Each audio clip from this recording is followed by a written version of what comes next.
everyone, welcome back to my YouTube channel. Today's video we're going to talk about how to deal with post-grad depression. And I want to do this topic because I've been out of school for like a year and some months now, so I've had my fair share of experiences, and honestly I've just noticed like some of my close friends and like peers have been going through things as well, and why not talk about it? So let's just talk about problems to cope with it and solve it. So let's get into the video. First, number one, I would say realize that it's not forever. A lot of times when people are depressed, they will think like, I'm never gonna get over this. Like, my life is gonna be like this forever. This is the end.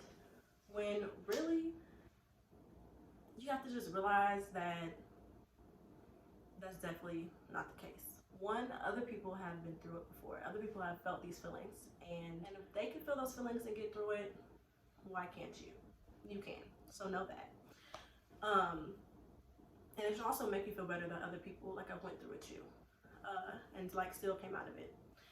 Number two, you need to realize like this sounds lame, but in actuality, like every day that you wake up is literally a new day for you to conquer the goals that you didn't accomplish yesterday, or you know, the ones that you felt you could have done a little better. It's a new day to do that.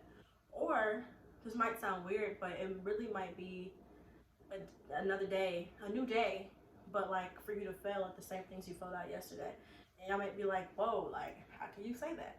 Because sometimes if you fail at something, you're not even necessarily maybe supposed to achieve it. You could accidentally land into like your dream job. You could accidentally land into the best part of your life. Like, you know, you wanted to be an accountant and you tried to go to school, you couldn't pass the CPA, it just didn't work out. And like, you know, you were so down, you were so depressed that you started taking dancing classes, and then you realized you love dancing. And not only do you love dancing, you're like the best at it. Like, you're so good, you dance with Beyonce. And it's like, dang, all this is owed to then when you get your speech and it's like, oh, yo, what are you thankful for? What made you dance? Actually, I was on a whole different path and I wanted to be a CPA, but I failed the test and now I am dancing for Beyonce, so I guess my life worked out. And that may seem like overdramatic, but seriously, like, that's how it could happen. So, like, sometimes if you're failing at something or you just feel like you're really going through a hard time, you're not really able to see the bigger picture yet. If you were able to see the big picture, you wouldn't stress about anything. So just wait, be calm, and realize that this too shall pass. Number two, I want to say, don't compare your journey. You cannot compare the way you're going throughout life to the next person, or the next person, or the next person. Everyone was put on this earth to experience things differently and go through different things. We could go through the exact same thing and get two different things from it. So you cannot compare your journey to anyone else's. What's for you is seriously going to be for you. It's not going to pass you. You may be tired of hearing that, but it's serious and it is what it is. Which leads me to number three. Realize that a lot of the time, people are going to post their success rather than their failures. And that's because, you know, it's not fun being vulnerable. It's not fun putting yourself out there. It's not fun showcasing when you were sad or like, you know, when you were down bad or just not at your best. When you're not at your best, it's not fun sharing that. And, you know, people just don't want to put themselves out there like that. They rather see themselves viewed in a positive light. They want you to see when they're up, like when life is good, like when I'm just chilling. Anyways, people just want to see you like, people want you to see them when they're just feeling good about themselves. Because if I don't feel good about myself, why would I want to show myself off? Like, that's weird. And especially with my generation and social media, we're kind of like, I don't want to say trained, but people are posting their success. I post some of my success like stories on, you know, social media. I put when I go to these events. I put when I go to some of these industry events on there and post pictures of when I feel good. I'm not posting how I look as soon as I roll out the bed. Not yet. Those would be on my vlogs, but not yet because I don't want to see that. Like that won't make me feel happy, you know? So what I'm saying is, definitely don't compare yourself, because you would end up comparing yourself, but you don't even realize what that person's going through. Like, they might not be happy. They might be happy, but they might not be happy. Like, unless you're there with someone from when they wake up in the morning all the way until they go to sleep, then there's no need to compare yourself. And even then, like, they may seem cool on the outside, but on the inside, internally, it could be totally something different. So don't compare yourself, and realize that people are not really going to post all of their failures. They're definitely going to post that success though. So just realize that when you want to try to compare yourself or doubt yourself. Then number 4 is remember your passion. Sometimes when we graduate, people can have depression because they may be in a career that they don't want to do. They may be in a state that they realize they don't want to live in, or anything like that. So you kind of just have to dig deep and ask yourself, like, is what I'm doing connected to my purpose? Do I feel like it's taking me closer to my purpose, or do I feel like it's kind of taking me longer to attain whatever goals I want to attain with XYZ, with the career path you're on, with the city that you're in, with, you know, what you're doing at the time? Like, literally just sit there and ask yourself that. And it's okay to not know your passion. You don't have to rush to find it. A lot of the times it will just find you. It might take you a moment to find it. And when you really are passionate about something, you'll just know, because you'll feel it in your heart. Like I said, it will keep you up at night. Like, it will be there in front of you. And I always tell my friends that are struggling to find their passion or whatever, to think a lot of the time when they were a child, because I feel like when we're children, the world is just an oyster. Like, there's no plan B or plan C, because we don't even hear that. Like, we don't even know what we want to do. It's called plan A. We're just young and we're just living, and like, we think, you know, this is what life is.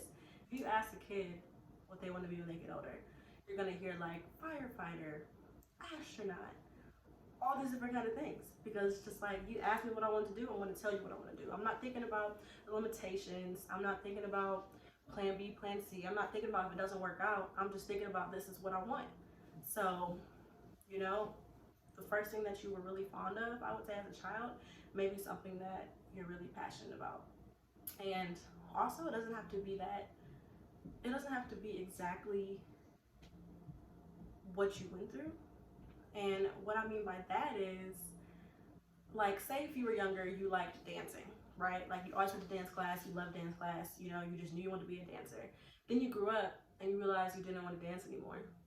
And it's like, dang, I thought that wasn't my passion. Well, you did really like dancing, but you're not passionate about it. So what else do you think it could have been? For instance, in dancing, it's the 5 and 6 and 7, 8 and 1 and 2 and 3 and 4. Maybe you like having structure in your life, like, and that sounds so lame, but in actuality, like, that's really what it could be. Maybe you like having structure. You had a instructor teach you throughout the class. Maybe you like to learn. Do you want to go back to school? Do you want to teach? Like, what satisfies you from that experience? You kind of really have to, like, just sit with yourself and just think about that and just digest that sometimes, and that's how you can find your passion. Number 5 is take time to yourself. For me, this was definitely a big one, just because, one, I think that I'm a friendly person. So I have a lot of friends, which is great. I love people. But I work in the industry where I'm around people 24/7. My job consists of being on the phone, answering and writing emails, talking to coworkers, talking to my boss, talking to studios and networks, and like, just, I'm talking to someone. And then if I'm trying to network, when I basically usually am all the time in this industry, I want to go to drinks and stuff like that when I get off work, or I want to go to these different events where people are going to be at. And what do I have to do at those events? I have to talk. I have to introduce myself. I have to talk again. I have to, you know, I have to just basically always network, is what I'm saying. So it was important to me when I was thinking of like my move out here and where I live. I was like, maybe I can do a studio. Because then when I come home, it's like, I'm coming home. This is like my space. I'm lighting my candles. And, you know, if I don't want to talk to you, I don't have to. I can put on my Netflix and I could chill. And that's important to me. Number 6 is the opposite of that. which is be around people that make you feel good, okay? And some people are gonna have to realize that may not be them. Not everyone is gonna make you feel good. Like, I mean, those friends that, like, no matter what kind of mood it is, no matter what kind of mood you're in, they can make you laugh. Or those friends that can, like, adapt. Like, yeah, they maybe want to go out, but they see you're not really in, like, the best mood, or you don't be around people, so they come over your crib, y'all watch Netflix, y'all eat snacks, talk about your dreams and goals, or do whatever, and you guys still have a good time. You guys both thoroughly enjoy each other's company. Like, that's good people. Surround yourself with good people. Surround yourself with people that will lift you back up, you know, when you're feeling down. Not friends that are like, why are you feeling like that? I'm trying to go viral. I'm leaving.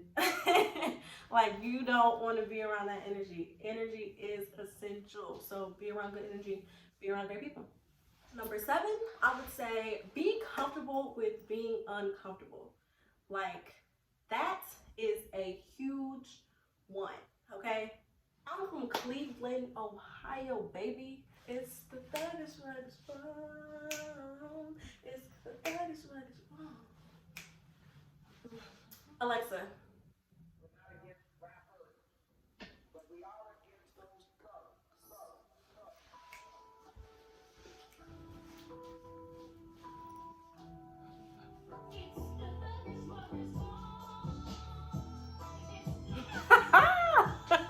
How corny am I?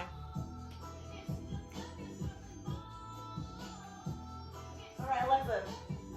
Alexa, stop playing that. No, but seriously, like, I'm from Cleveland, right? And then I moved to DC to go to Howard. And if I would have been like, ooh, I think I just want to stay in Ohio because this is what I'm comfortable with, I never would have went to Howard. I never would have met all these amazing people. I never would have just, you know, been on the path that was for me, because I would have been holding myself back with being stuck into that same agenda and stuff that I'm comfortable with, you know? And another thing I can think of that really strikes out for this one is after graduation, I was offered a job.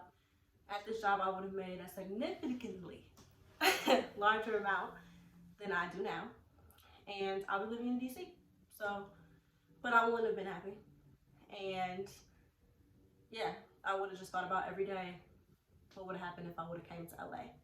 So that's what I'm talking about. Be uncomfortable with being uncomfortable, because a lot of the times when you're in those uncomfortable moments, that's literally when you're forced to grow the most. You're literally going to just evolve into your purpose and just grow more in those moments that you're uncomfortable. And also, you have to remember, if you said you were going to be okay with being uncomfortable, you have to really be okay with that. Like, because I did say that, and I did say no to that job, like, when I was going through it in LA, like, trying to find a place to live and all that stuff, I already agreed that I'll be okay with that, you know? So I had to remember that when I was, like, feeling down. Like, you could have had a whole different life, but you chose this. So remember that.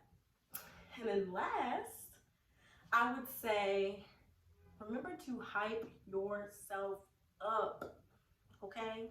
Hype yourself up. What I mean by that is, you need to be your biggest cheerleader. You need to be your biggest supporter.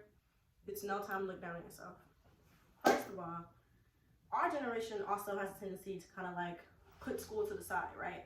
Like, who needs school? Rap songs glorifying it, social media glorifying it, life in general just glorifying it, like, which is cool, you know? You don't have to go to school to be successful. We all know that.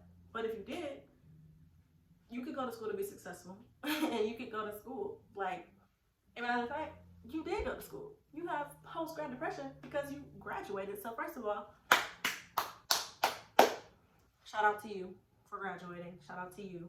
That was a big accomplishment. You need to literally remind yourself of that. Like, you just did something big, especially for all my first generation babies out there. I'm not first generation, but I'm saying for everyone that is, like, that's dope. You're the first in your family to graduate.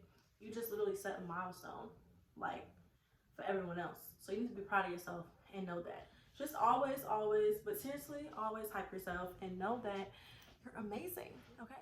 Because you are. Thanks so much for watching this video. I hope that y'all liked it.